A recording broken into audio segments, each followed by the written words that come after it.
आज के जो हमारे गेस्ट हैं वो इंडिया के सबसे पॉपुलर मोटिवेशनल स्पीकर्स में से एक हैं। Please give an energetic and warm welcome to the one and only Harshvardhan Jain.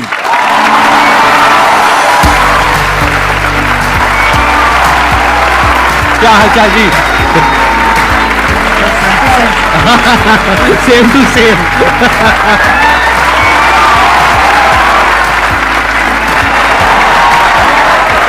Please have a seat, बैठिए। आप में से कितने लोग जानते हैं इनको, जिन्होंने कभी ना कभी इनकी कोई ना कोई वीडियो देखी है? सब जानते हैं सर, आपके सारे फैंस बैठे हैं यहां पर।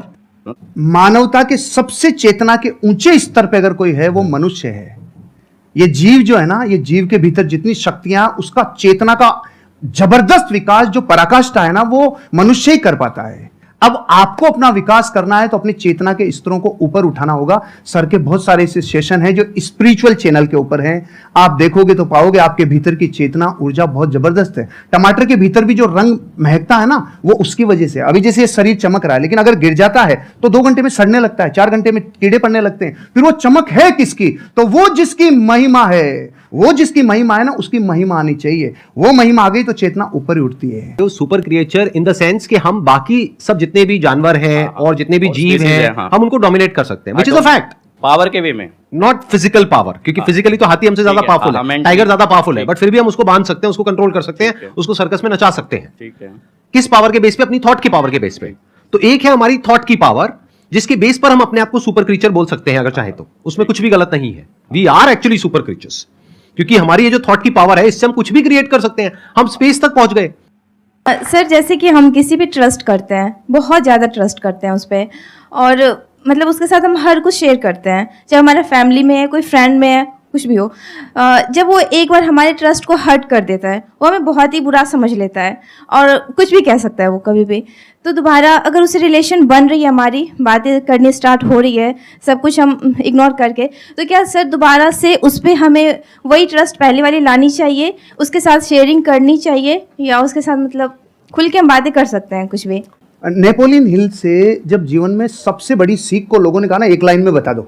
नेपोलियन वो व्यक्ति हैं जिन्होंने 25,000 से ज्यादा लोगों के ऊपर कई वर्षों तक अध्ययन किया, और फिर एक व्यक्ति राजस्थानी मारवाड़ी गया, उन्होंने कहा साहब हमें पूरा ज्ञान नहीं चाहिए, एक लाइन में बता दो, एक लाइन में बता दो। तो उन्होंने पता है क्या बोला? Don't take it personally. दिल पे नहीं लेना, दिल पे नहीं लेना, क्योंकि रास्ते में तो स्क्रैच होंगे, हम इमोशनल हैं, हमारे स्क्रैच तो होंगे, लेकिन अगर 2 लोगों को अर्धनग्न करके दौड़ाया जाए, एक को तेल लगा के और एक को सूखा, तो मिट्टी ज्यादा कौन लाएगा?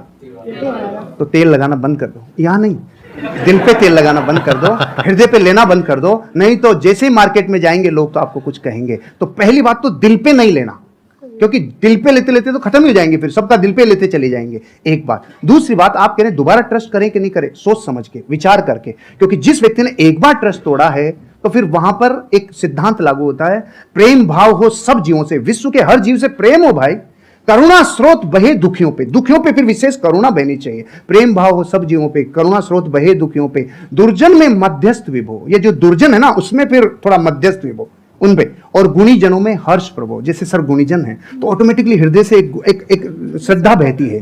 तो प्रेम भाव हो सब जीवों में, गुणी जनों में हर्ष प्रभो, करुणा स्रोत बहे दुखियों पे, दुर्जन में मध्यस्थ विभो। दुर्जन से थोड़ा दूरी बना के रखिए, आगे बढ़ जाएंगे। ट्रस्ट तोड़ने का मतलब क्या? वो छोटा भी हो सकता है, बहुत बड़ा भी हो सकता है। छोटा मतलब क्या कि आपको कहा कि हाँ हम यहां पर घूमने के लिए जाएंगे, और एंड टाइम पे उसने कह दिया नहीं जाएंगे, ये भी ट्रस्ट तोड़ना है। और एक है कोई बड़े लेवल पे ट्रस्ट तोड़ना, यानी कि आपकी शादी हो गई है और कोई तीसरी बीच में आ गई है, I am just giving an example. या फिर उसने पैसा आपसे लिया बोल करके कि 15 दिन में दूंगा या दूंगी, और बहुत पैसा आपसे ले लिया जो आपने कहीं से अरेंज करके दिया, उसके बाद में आप उसको फोन कर रहे हो, फोन ही नहीं उठा रहा है 1 महीने तक, 2 महीने तक, एक आध बार ना उठाए तो हो सकता है कोई जेन्युइन प्रॉब्लम हो, बट आपको समझ आ गया उसकी नियत ही नहीं है पैसे वापस करने की। तो जब आपको समझ आ गया है कि वो इंसान भरोसा करने के लायक नहीं है, तो दोबारा भरोसा क्यों करना है? तब तक जब तक कि उसको एक्चुअल में पश्चाताप नहीं होता है। इंसान बदलता है, ये प्रकृति बदलती है, सब कुछ बदलता है। इस दुनिया में एक ही चीज कांस्टेंट है, दैट इज चेंज। सब कुछ बदलता है। तो हो सकता है वो इंसान आज ट्रस्टवर्दी ना हो, लेकिन 6 महीने बाद या 1 साल बाद वो पूरी तरह से बदल जाए। तो आपको देखना है कि क्या वो उसकी एक गलती थी। गलती किसी से भी हो सकती है, आपसे भी हो सकती है, मेरे से भी हो सकती है, इनसे भी हो सकती है। तब तो ठीक है, उसने पश्चाताप कर लिया और बार बार आपको सॉरी बोल दिया, कर दिया, बात खत्म। बट क्या वो उसकी फितरत है? क्या वो दुर्जन है? जैसे इन्होंने वर्ड यूज किया दूरजन, मतलब कि ऐसे जनों से दूर ही रहो। दूरी बना करके रखो। सर जैसे कि आप बता रहे हैं रिश्तेदार हो गए या फिर लोग हो गए, इनको इग्नोर करो, राइट? बट अगर बात हो जीवन साथी की, आप उनके लिए मतलब सब कुछ कर रहे हैं, सब कुछ मतलब कि जैसे कि घर संभालना हो, बच्चे संभालना हो, साथ में उनका फाइनेंशियली भी उनको हेल्प करना हो, बट हम उनसे सिर्फ एक ही चीज़ चाह रहे हैं कि अगर वो हमें थोड़ा सा समय दें, पूछे कि आप कैसे हैं, क्या है, बट वो चीज़ होता नहीं है। तो उसको कैसे रियलाइज कराएं या फिर उस इंसान को हम अपना फीलिंग कैसे बताएं? किसी भी इंसान को आप रियलाइज करवाना चाहते हैं तो यही है रियलाइज नहीं करवाने का तरीका। मत करवाइए, अपने हिस्से का काम करवाइए। डेरेन हार्डी से एक पति पत्नी तलाक की नौबत पे पहुंच गए। उन्होंने कहा कि देखो साहब, हमारी काउंसलिंग करा लो, आखिरी मौका है, हम फिर छूटने वाले हैं, अलग अलग होने वाले हैं। उन्होंने अलग अलग काउंसलिंग की और पूछा उनसे कि आपके जीवन में इस रिश्ते को निभाने के लिए आपका योगदान कितना % है। तो पति ने कहा हाँ 50 मेरा, 50 इसका है। पत्नी ने बोला 50 मेरा, 50 इसका है। उसने कहा बस यही रोग है तुम्हारा कि तुमने 50-50% रिश्ते को बांट रखा है। जिस दिन आप ये कहोगे नहीं, इस रिश्ते को निभाने की जिम्मेदारी मेरी 100% है, उस दिन से आप जीवन में, क्योंकि आप अपने हिस्से का काम करो, उसका नहीं। अब ये तो है जो फैक्ट है। अब बात करते हैं जो रास्ते में आने वाली घटनाएं जो अनिवार्य है। आप और हम जब ये यात्रा करते हैं ना, पति पत्नी वाली यात्रा, आपके साथी वाली यात्रा, तो जीवन बदलता ही बदलता है। चंद्रमुखी काल आएगा ही आएगा, सूरजमुखी काल आएगा ही आएगा, और एक टाइम पे ज्वालामुखी युग आएगा ही आएगा। ये रिश्ते में उफान आता ही आता है। यहां पे देखो ना आप, शुरुआत में गाने कैसे होते हैं, चोरी चोरी दिल तेरा चुराएंगे, अपना तुझे हम बनाएंगे। सुशीला बैठी है ना इधर, इसलिए मैं ये गाता था, इसलिए बताया मैं। अच्छा, आपकी वाइफ भी आई हुई है? सुशीला आई है ना। अरे बिग राउंड ऑफ अप्लॉज। नमस्कार जी, नमस्कार। एक बार ये कंप्लीट कर लें, उसके बाद आपसे कुछ बात करूंगा। हाँ, yes, yes. बैठिए। फिर गाने थोड़े दिनों के बाद थोड़ा बदल जाते हैं। जिंदगी में कोई कभी आए ना बदलते हैं कि नहीं बदलते? बदलाव को स्वीकार करना चाहिए, परिस्थितियों को अपना काम करने देना चाहिए। लेकिन आप जब पूरी ताकत इस पे लगाते हो ना कि सामने वाले को रियलाइज हो, नहीं होगा। फिर हमने उल्टी तरफ रास्ता, उल्टी तरफ अपनी ताकत लगा दी। आप अपने हिस्से का काम करो, एक दिन उसको जरूर समझ में आएगा। अब एक स्पिरिचुअल आंसर भी है। आपको पता है इन रिश्तों में कौन आता है? जिसका पिछला कैरी फॉरवर्ड बाकी हो, पूरा बदला लेगा, पूरा वसूल करेगा जितना बाकी था ना। क्योंकि पिछले भाव में वो पत्नी थे, आप पति थे, तो जितना अब समझ लो आप, मतलब कैरी फॉरवर्ड रिश्तों में आते ही वो है। क्योंकि अब जमाना बदल गया, युद्धों का जमाना नहीं है भाई, अब जमाना बदल गया। तो यहाँ बेरी बन के कई बार रिश्तों में लोग आते हैं जो अनंत काल के लिए आए। इसलिए एक ही रास्ता है, सबसे क्षमा, सबको क्षमा, यही है परस्पर उपग्रह जीव नाम। थैंक यू जी, बहुत बढ़िया। अच्छा, अब मैं एक बार, आपकी वाइफ भी आई हुई है, हाँ, उनसे कुछ बात कर सकता हूँ? कुछ पूछ सकता हूँ? एक बार माइक उनको दिया जाए। हाँ, जैसे इन्होंने बताया एक काल के बारे में, स्पेशली वो मेरे को काल काफी इंटरेस्टिंग लग रहा है, ज्वालामुखी काल।